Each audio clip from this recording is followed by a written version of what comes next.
A threat to Canadian unity appears to be growing in Alberta. A separatist group confirms that it met with U.S. officials. Hope, prosperity for our children, for their futures, because right now in Canada it's a sinking ship. People in Alberta's biggest city waiting to add their names to a conversation about the province's future. You know, I'm confident we're going to get it done. Like, we're well on our way to the 1 million signature goal that we set for this campaign. Alberta and Saskatchewan just went all the way on 51st to 52nd Statehood. Carney explodes, ends at U.S. officials. Alberta and Saskatchewan just crossed a line nobody in Ottawa thought they would. While federal politicians were busy arguing on panels, people in Western Canada walked out into freezing January nights to start the legal process to leave Canada. Yes, they openly cracked the door to becoming the 51st and 52nd states of the United States, and the whole country is scrambling now. Alberta would be better off if we separated from the rest of Canada. That's not a symbolic act or a message. That's a decision. People stood in the cold with clipboards and pens, quietly, seriously, putting their names down to trigger a legal exit. Just long lines of people saying, "We're done waiting for permission." That's how this stopped being a conversation and became a process. That's the moment this went from talk to action. We're not being treated fairly. And the only way we're going to make a change is by demanding basically our independence. Because countries don't always crack with riots. Sometimes they crack with paperwork. Sometimes it's not a revolution on TV. It's neighbors lining up after work in the dark to sign their way out. That's exactly what Ottawa didn't see coming. While federal leaders were still playing politics, Western Canada was building an exit ramp with deadlines, filings, and legal language. That's why this feels different. This isn't anger blowing off steam. This is anger getting organized. And the key to that organization is Bill 14. I'm kind of tired to see the Easterner basically having the pleasure of shitting on Alberta, blocking everything that we want to do. Been lining up since about 11 o'clock this morning, coming in to sign that petition.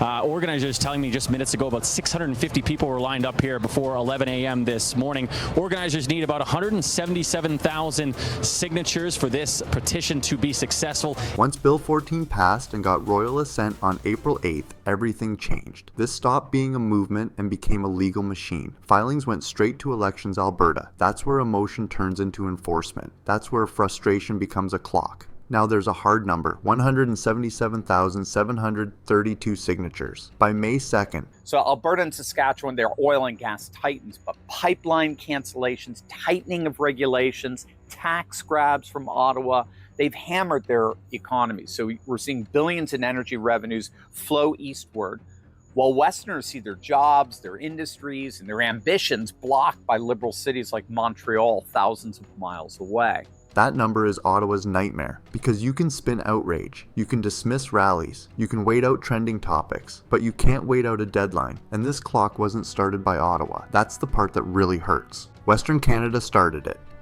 Now the federal government is reacting instead of controlling. That flips the power dynamic. Even worse for them, Alberta didn't invent a loophole. They used Ottawa's own rules. And it's precisely what almost happened back in 1995 when Quebec came within 1.1 percentage point of seceding from the Confederation. This whole process is built on the same legal framework Ottawa created for Quebec, the Clarity Act, the same logic, the same structure. That means Ottawa can't just wave it away without exposing itself. If they say this process isn't legitimate, they're also saying their own federal standard is meaningless. That's a trap of their own making. Then there's the referendum question itself, and this is where it gets brutal for the federal government. The wording is simple, clean, and direct. The question being asked is, do you agree that the province of Alberta should cease to be a part of Canada to become an independent state? Do you agree that the province of Alberta should cease to be a part of Canada and become an independent state? Supporters say they've been on the losing end of federal policy. Continually giving to the have-not provinces and never having pipelines, just always giving.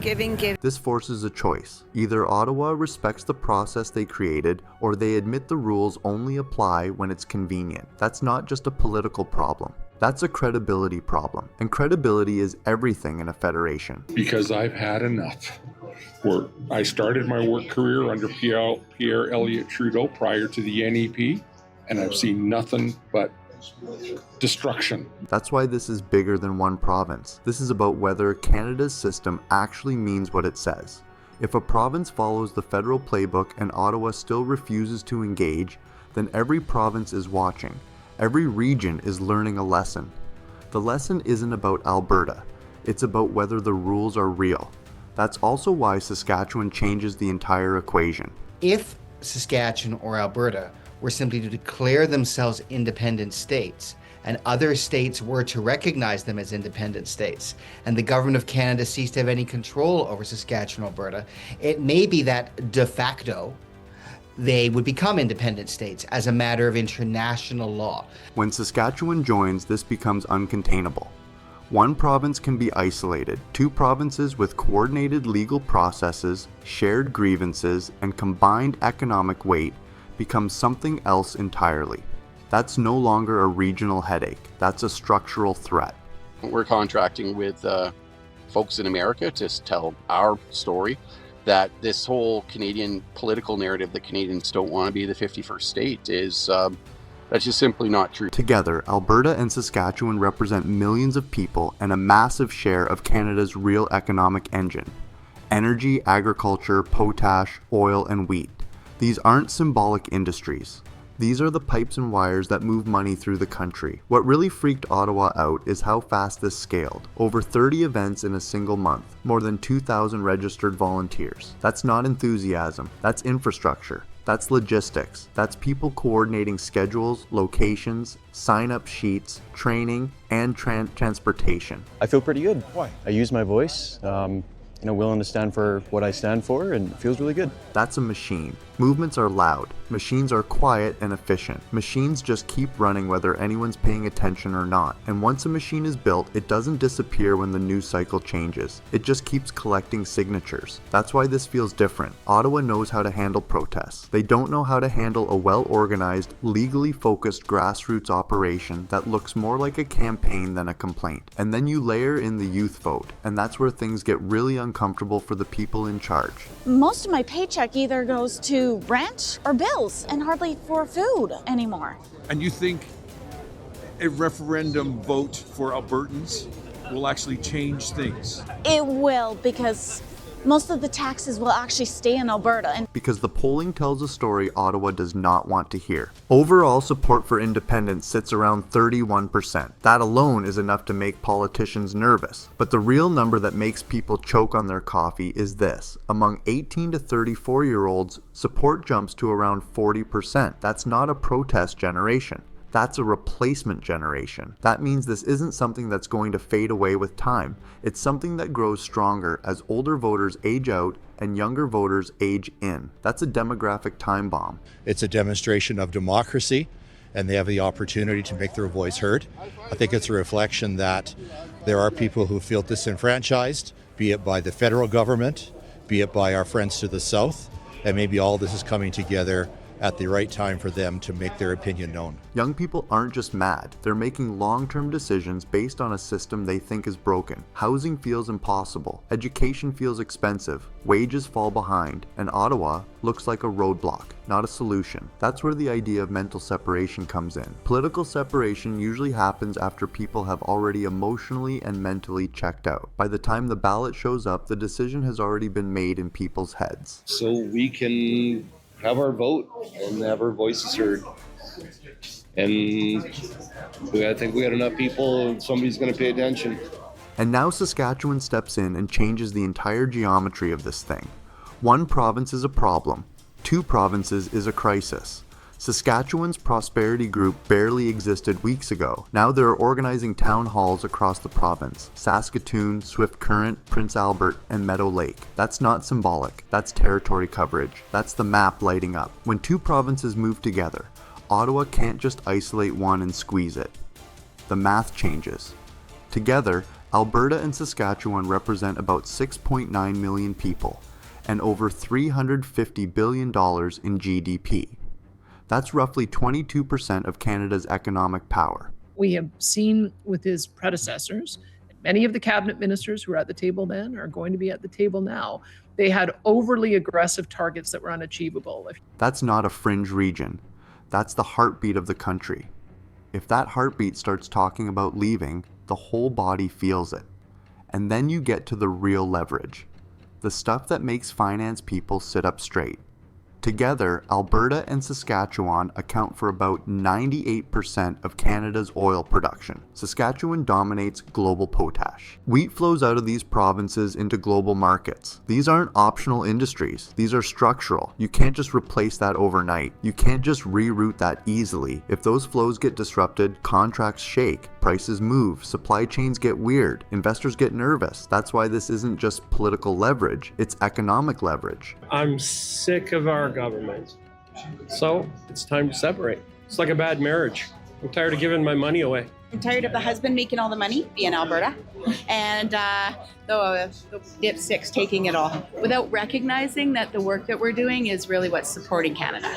Western Canada isn't asking politely, it's holding the breaker switch. That's the quiet power behind all of this. Ottawa can argue policy, it can spin narratives, but it can't magically replace oil, potash, and wheat. That's what makes this so serious. This isn't just about identity or culture or politics. It's about who controls the engines that make the country run. And when the people who control those engines start building legal exits, that's when a protest becomes a pressure point. And that's when Ottawa stops managing a problem and starts managing a threat. Like Canada, we love Canada, but we are unsatisfied with the situation, with the policies. We want independence from the rest of the Canada. I mean, everybody here probably loves the country.